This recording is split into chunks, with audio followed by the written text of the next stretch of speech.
délégation de la Commission Environnement, Tourisme, Ressources naturelles et Développement durable de l'Assemblée nationale a échangé avec la vice-première ministre de l'Environnement et Développement durable, Eve Bazaïba, notamment sur les préparatifs de la COP26 dans le cadre d'une convergence des vues pour une représentation effective de la RDC en tant que nation. Cet échange a eu lieu le lundi 9 août à Kinshasa.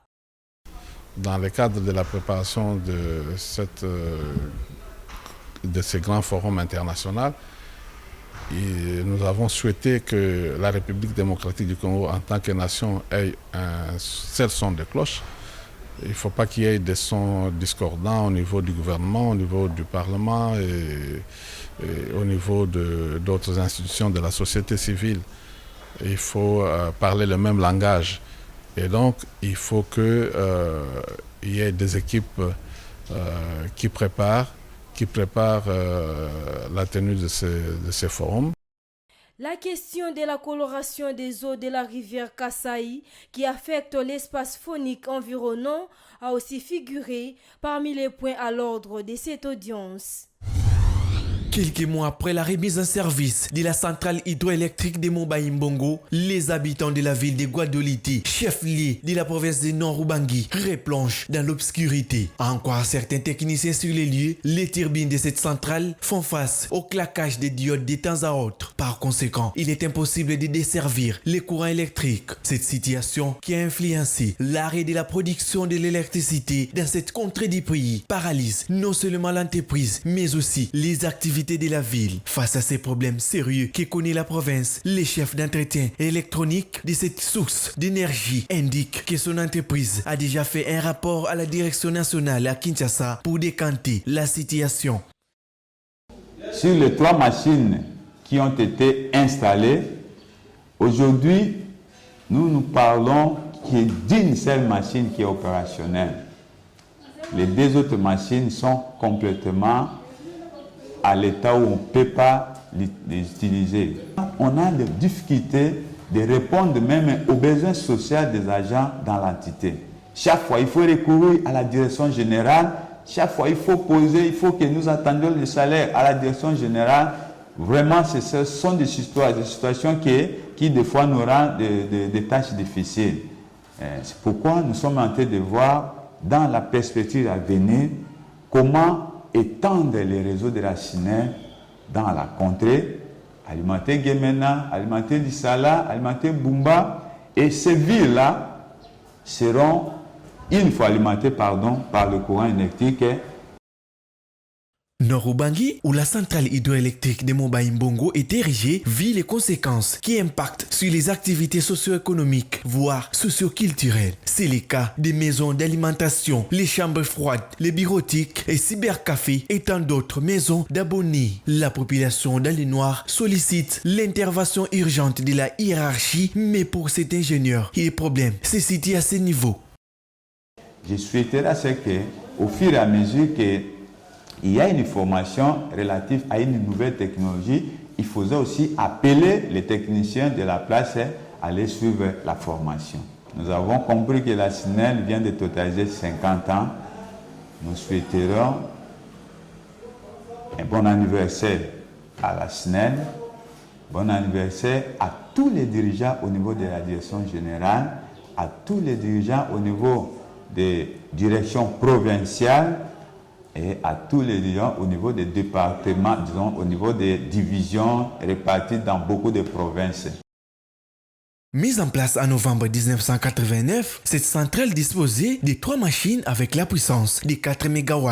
En arrêt depuis 27 mai 2018, les barrages avaient cessé de fonctionner au niveau des lignes de ces machines. Plusieurs missions de la direction générale ont été menées et en avril 2020, la centrale avait été remise en marche. Rappelons qu'ici, depuis 2018, un fonds de 22 millions de dollars américains avait été alloué par la Banque mondiale pour la réhabilitation des 3 turbines du réseau de transport et de distribution de l'énergie à travers la ville de Guadoliti et ses environs. Plus de 6000 sacs de braises quittent les parcs nationaux de Kaouzi-Biega chaque semaine et ces braises sont chargées dans les camions, les camionnettes, les bus ou les pirogues qui vont soit vers Bukavu, soit vers Goma. C'est ce qu'a relevé la coordination provinciale de l'environnement du Sud Kivu. La coordination provinciale de l'environnement pense que cette nouvelle vague de déforestation n'est pas l'œuvre des pygmées comme c'était les années passées. Cette alerte de la coordination provinciale de l'environnement intervient après plusieurs autres alertes de la société civile environnementale sur la déforestation dans les parcs nationaux de Kaouzi-Biega. Face à cette menace, les autorités de cette direction provinciale de l'environnement recommandent à la direction centrale et à la vice-premier ministre, ministre de l'environnement et développement durable F. Bazaïba, de créer un poste de contrôle forestier afin d'aider les agents de la coordination à maîtriser la circulation dans les dépôts, entrepôts et ports du Sud Kivu. Les travaux de réhabilitation de l'avenue Kimwenza ont commencé depuis quelques semaines de l'avenue Victoire à la station Capella. Chose inquiétante, les chauffeurs s'indignent du manque de routes secondaires pour éviter des embouteillages.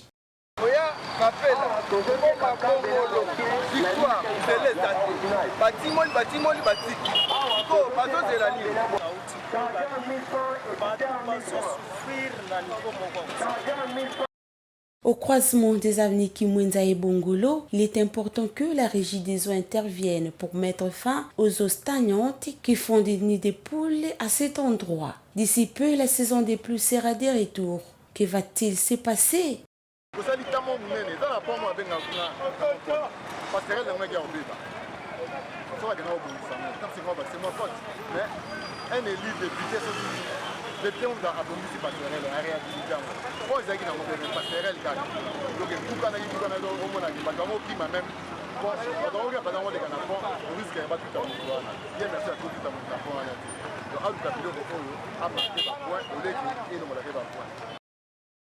L'avenue Kimwenza devient un danger pour ses usagers. Ces derniers se posent beaucoup de questions sur la longue durée de sa réhabilitation.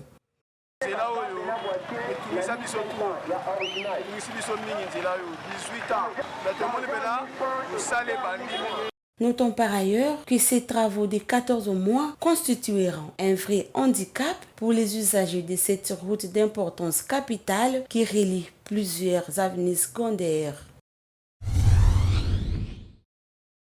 La mangue est le fruit du manguier, grand arbre tropical de la famille des Anacardiaceae, originaire des forêts d'Inde, du Pakistan et de Birmanie où il pousse encore à l'état sauvage. Cet arbre a un feuillage persistant, dense, vert et foncé. La mangue est un fruit charnu, pesant de 300 g à 200 kg. Sa chair adhère à un noyau large, plat et glissant. Elle peut être ronde, ovale ou réniforme et présente une peau jaune ou rouge qu'il est recommandé d'enlever car son goût est peu agréable et elle contient des substances irritantes la rendant peu comestible. Production mondiale s'est élevée à environ 26,8 millions de tonnes en 2018. La mangue est ainsi le 6e fruit le plus produit au monde après la banane, les raisins, l'orange, la pomme et la banane plantain. 80 pays dans le monde sont producteurs de mangue. La chair est jaune foncé et onctueuse, grasse et sucrée avec un faux goût de punch et de fleurs. Le point jaune est une marque qui apparaît comme la peau de certaines variétés de mangue et qui indique que le fruit est arrivé à maturité. Malheureusement, dans certains coins de Kinshasa, ce fruit est cueilli vert, ce qui en diminue les qualités gustatives du fruit. Toutefois, comme la banane, la mangue est un fruit climactérique et peut donc mûrir après la cueillette plus rapidement en présence d'éthylène. Depuis quelques années, la production mondiale de mangue s'est considérablement accrue. C'est là principalement grâce à l'apparition de nombreux nouveaux pays producteurs comme la Chine, dont la production a connu une telle croissance qu'elle occupe à présent la seconde place mondiale.